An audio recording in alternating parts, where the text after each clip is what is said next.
your trust and reputation as a company is directly linked to how well you do data in digital and how you protect data in digital. So that type of vector of trust, if you will, or vector of reputation is relatively new, because for a long time, companies could probably operate pretty well without their technology foundation being very, very strong or available, but that's no longer true.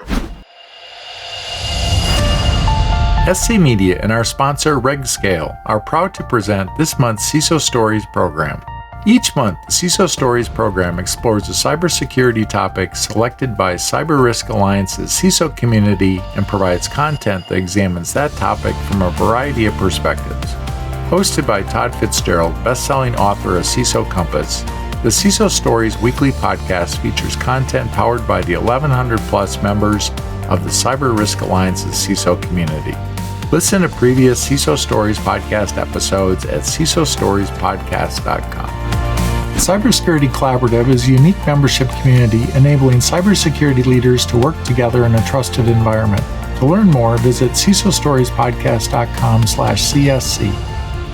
I'm your host, Todd Fitzgerald, and this week we welcome Mike Towers, founder and principal, Digital Trust Group, LLC, and former Digital Trust Officer and CISO at Takeda Pharmaceuticals. Welcome, Mike.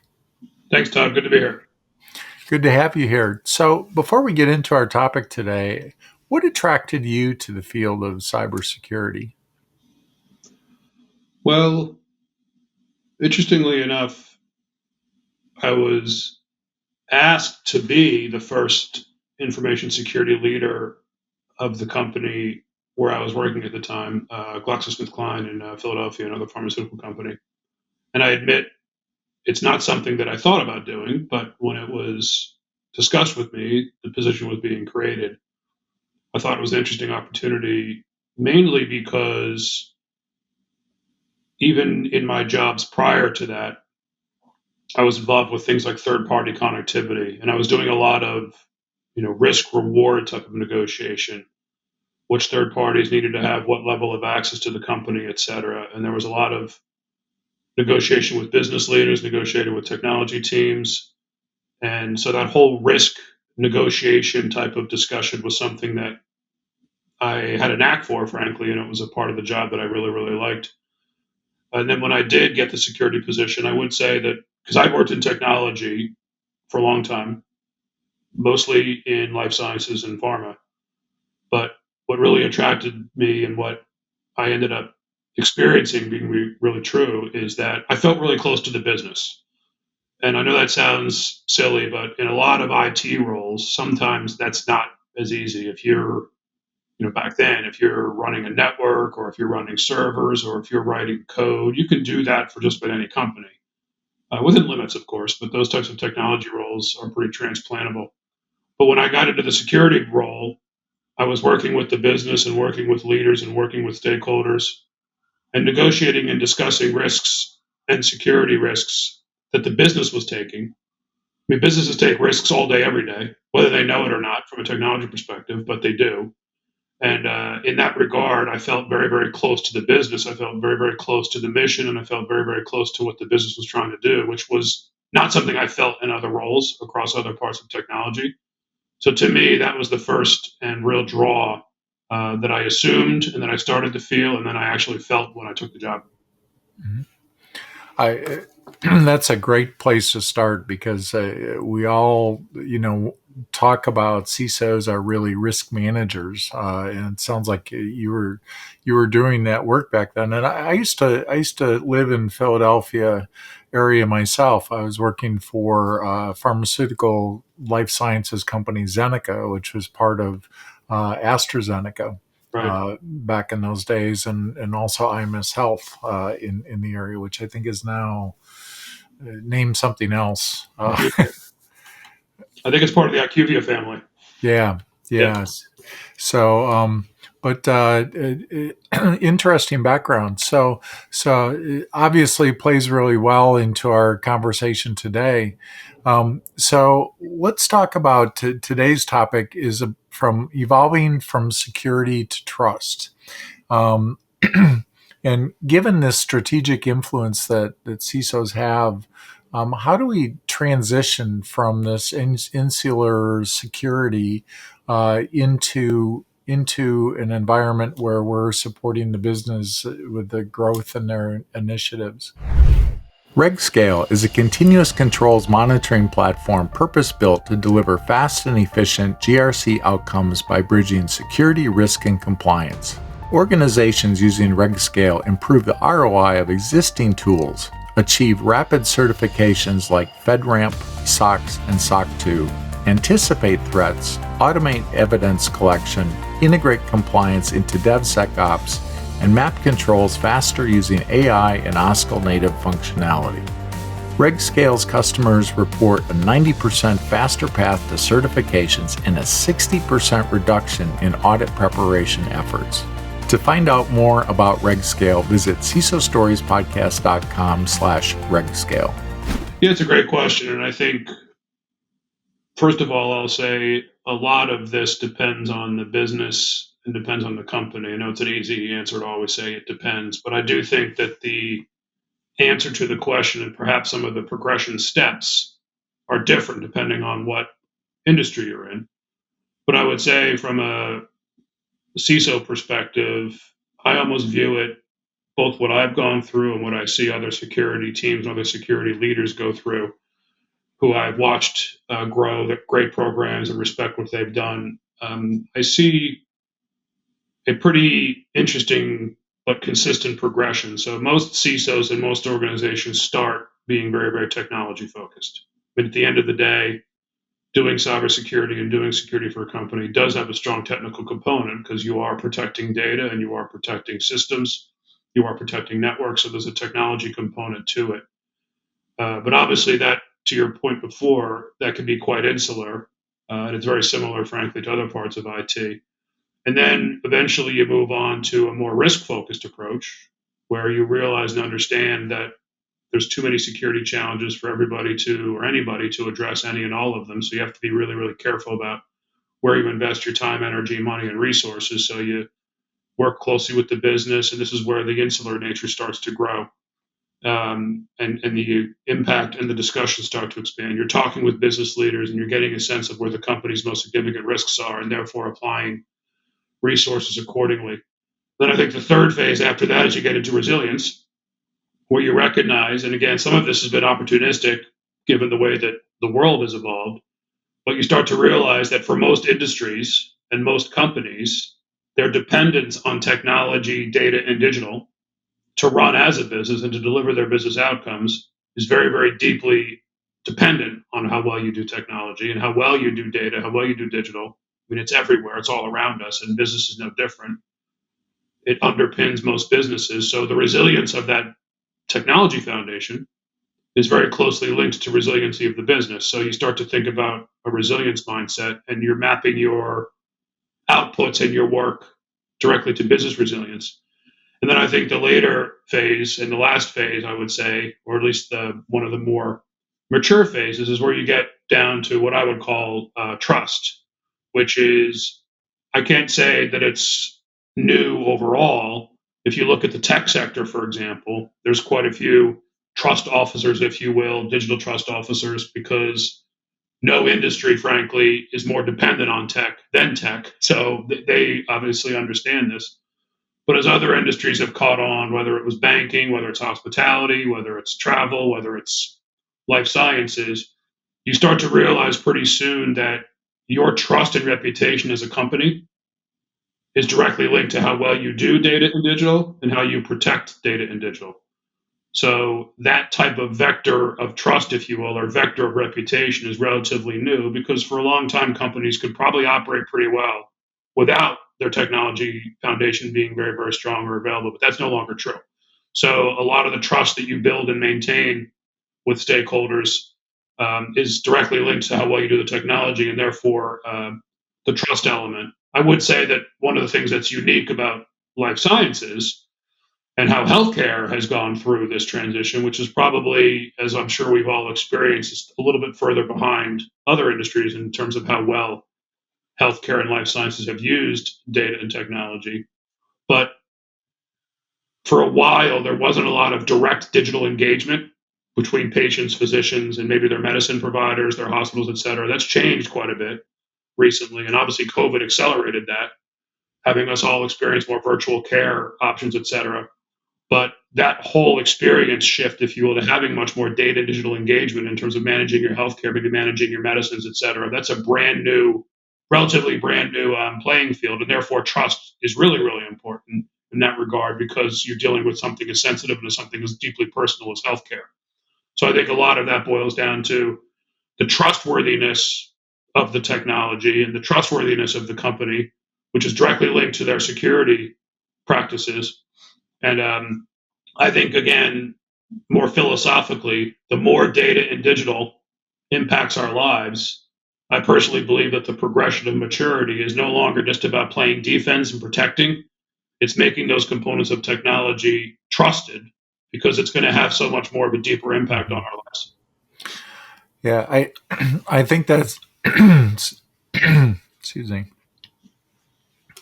I think that's interesting because the evolution you described in the CISO Compass book devoted an entire chapter to that evolution through the 5 stages, starting off with the technical stage and then moving to the risk stage, moving to a cloud social media stage, then moving into the privacy stage, and I've added the supply chain and business resilience phases onto that. So we're singing the same sheet of music there.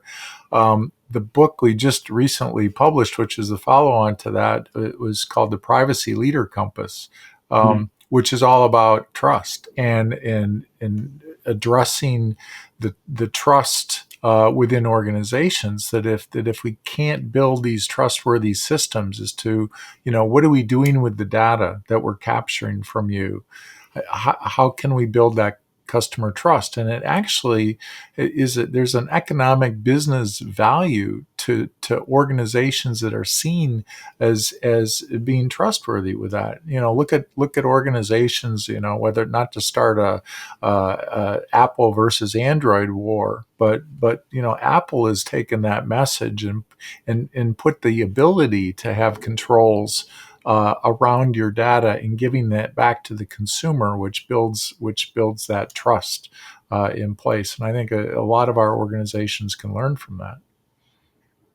Yeah, and I think that where I start this discussion a little bit is as technologists and even as security professionals, sometimes we run the risk of thinking about the bits and bytes and thinking about how different technologies work, which of course remains important. But so much of trust is a human factor as well. I mean, trust by definition is a human emotion. It has to be earned. It's never given. And I think historically, you may engender that trust for most organizations or most services, for example, maybe through how well you trusted the salesperson or the customer service people.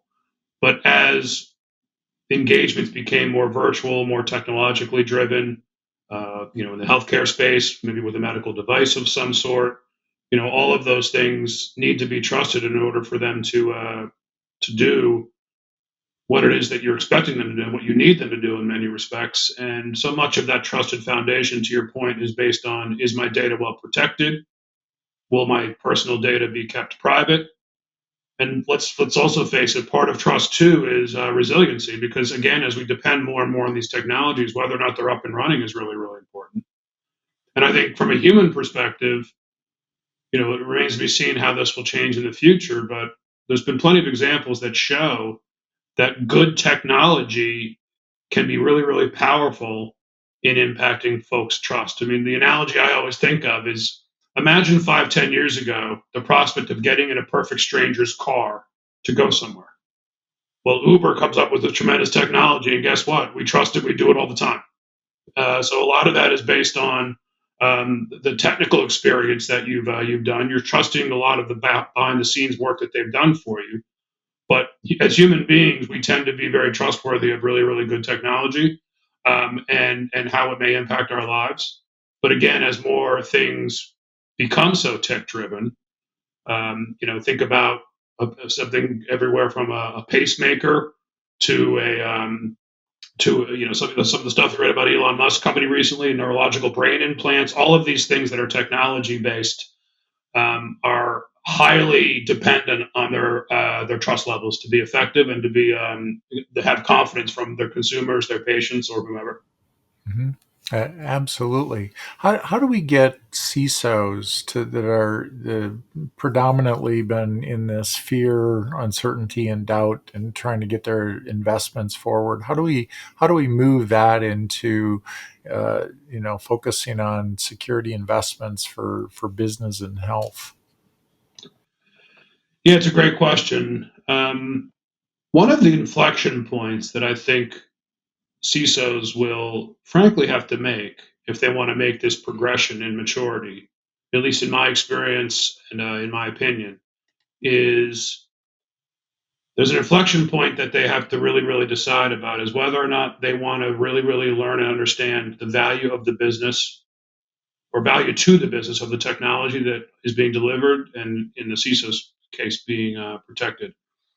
I think for so long, a lot of CISOs were operating in a mindset that they wanted to be a little bit distant from the business because they wanted to maintain their independence, which does make sense.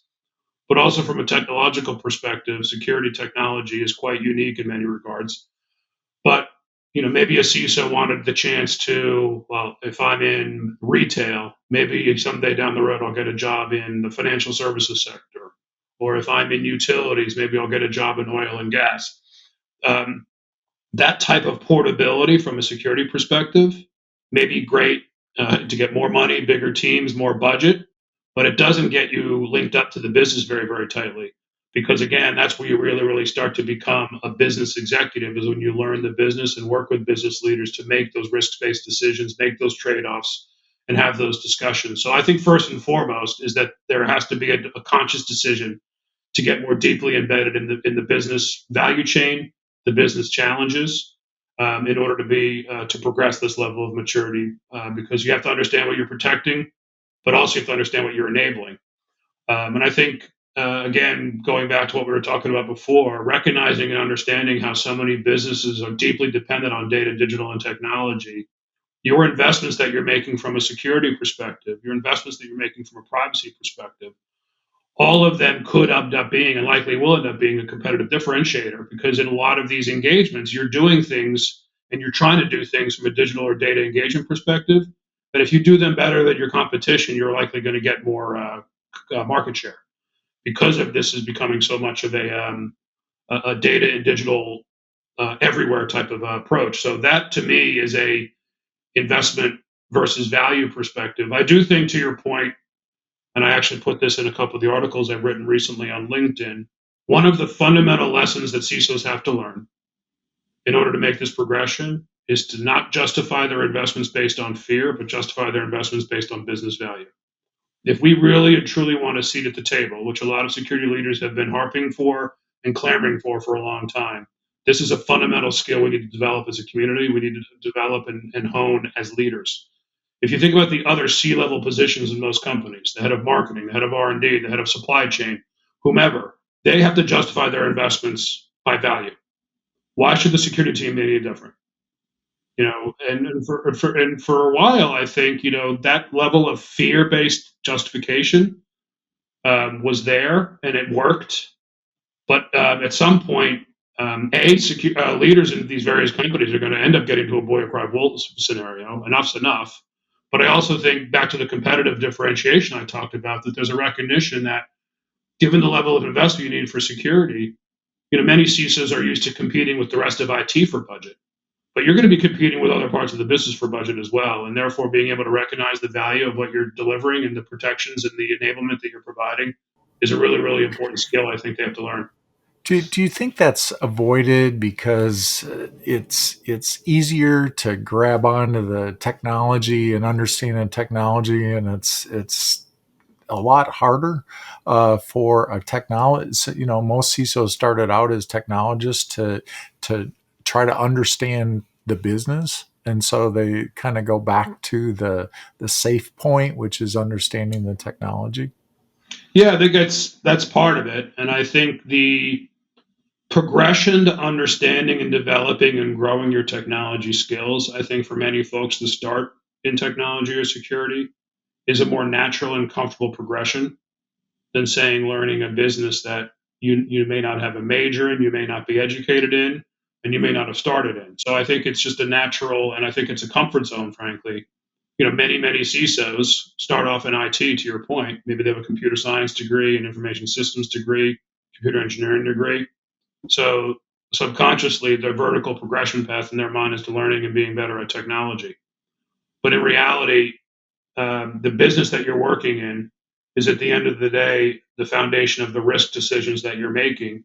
So you have to find that right balance of understanding, in my experience, the life sciences risks that are being taken, or the retail business, what risks that they're taking, or in the oil and gas. So that's because so many of those businesses are now fundamentally dependent on technology. Technology is running and involved in all parts of the business. That business decisions, business strategy decisions, business risk decisions are inherently becoming technology-driven decisions as well. So having those two worlds come together is it's a different way of thinking, and it's a different mindset for a lot of these leaders. To your point, because they started off as very, very technical. Mm-hmm. So, what's the best way for them to learn that? Yeah, I think there's a starting point, if you will, that is an interesting. We talk about the challenges here, but I think that there's an interesting starting point, an advantage that a lot of CISOs can take, and a lot of security organizations can take. One of the other arguments and one of the other debates that I hear a lot of CISOs have, which I also think is kind of interesting, is there's almost like this discussion about whether or not a CISO to report into IT, or whether or not it makes sense for some companies for the CISO to go outside of IT, maybe because that will help strengthen the fact that it's a risk function and it's not just another part of IT, like maybe the help desk or the network would be. But I do think there's a lot of strong lessons and foundations that CISOs can learn from their time in IT. If you look at most companies, one of the most distinct advantages that an IT department has is, in order to do their job well, they have to understand the entire business. Many of the other peers in your organization, if they work in finance, they get to be finance experts. If they work in legal, they're legal experts. If they work in commercial, they're commercial experts. To do their job well, they don't have to understand parts of the business as well as somebody who does IT, because they have to satisfy the entire business. Security is no different. If you're going to be a good security officer and a good security team, you've got to understand the entire business to make those risk trade-offs.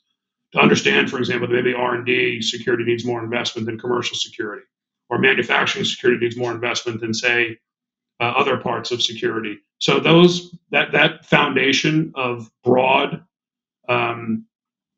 knowledge of the business is something that, rather than pushing it away, I think security groups should grab onto and hold and leverage, because that's going to make them put them in a really, really advantageous decision or position to have some of these discussions and make some of those trade-offs.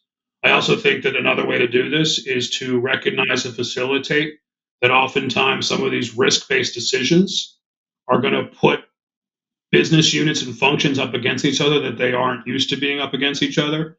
So what's more important to a certain business? Is it manufacturing? Is it commercial? Is it R&D, or is it legal? That answer may differ based on country, geography, industry, or whatever. But again, you're in the right position to have those discussions and to facilitate those types of debates, whereas the folks in those individual functions have normally not had to do that. And I think by doing that and establishing those stakeholder relationships across those various functions, you start to learn and understand. I'm not advocating that any CISO become as deeply knowledgeable about R&D or marketing as the heads of R&D and marketing. But you have to be a really, really strong generalist and understand them both. And the only way you do that is building stakeholder networks that involve. So a very, very tactical approach that I've often taken, if a CISO has not done this, they should build a risk board for technology risk, information security risk, privacy risk, whatever they want to call it. And they should have that comprised of leaders of all the various businesses. And they should have these discussions on a regular basis. How do we understand technology risks? How do we understand which ones we're going to mitigate? How do we understand which ones we're going to accept? And oh, by the way, the real challenging discussion and a really good signal of maturity of a board like that is, which one of our risks maybe are less important than another one, and therefore we're going to rally behind applying our mitigation investment to, say, one area of the company. Mm-hmm. Mm-hmm.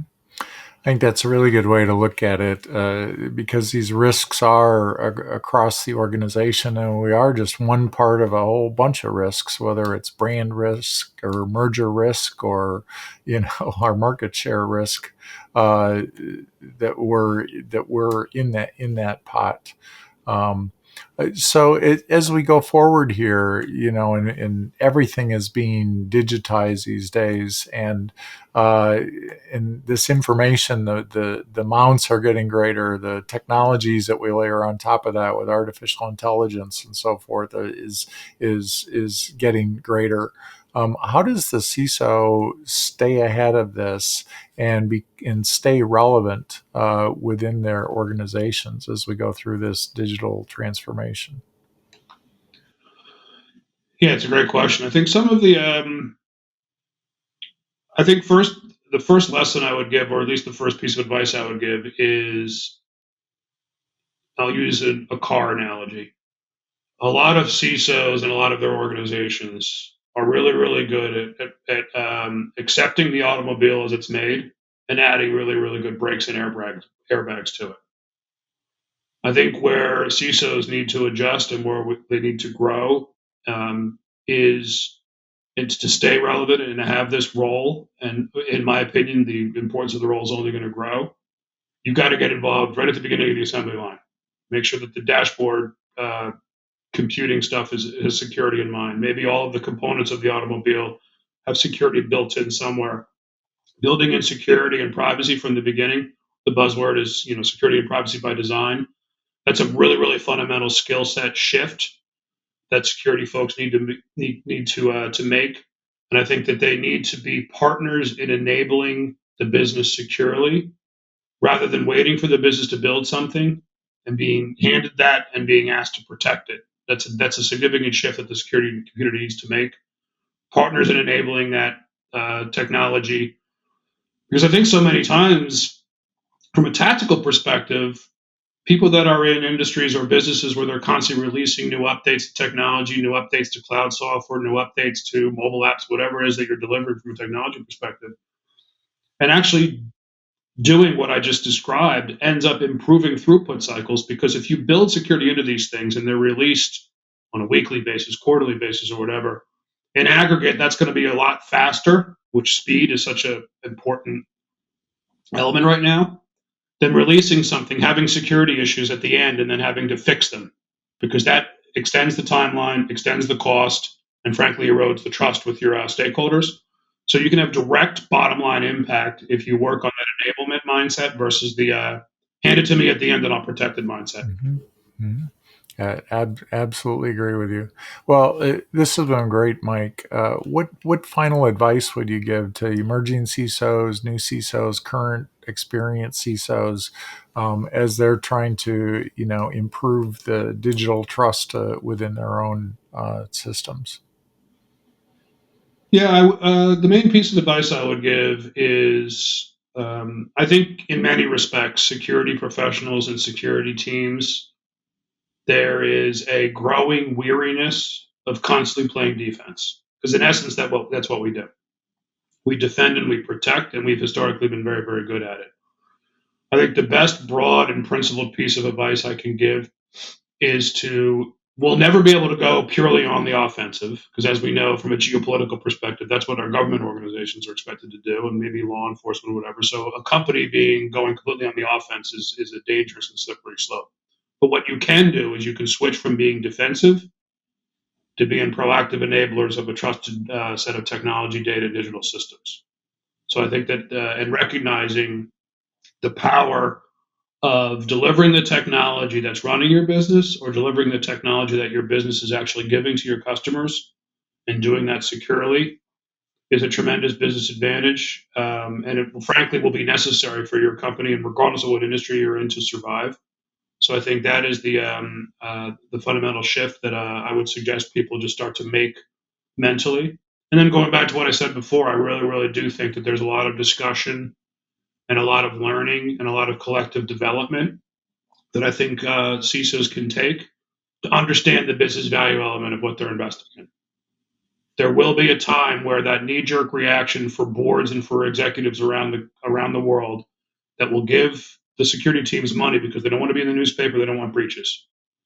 That's becoming a tired argument, and it's got to be justified with business value. Understanding and recognizing the business value and the economic impact of what you're building is a really, really important skill set that we need to start developing. That's great advice. It's been a pleasure talking today. Thanks for taking the time. Oh, and thank you for having me. You take care. Thank you, Mike. Thank you for tuning in to this week's episode of the CISO Stories podcast.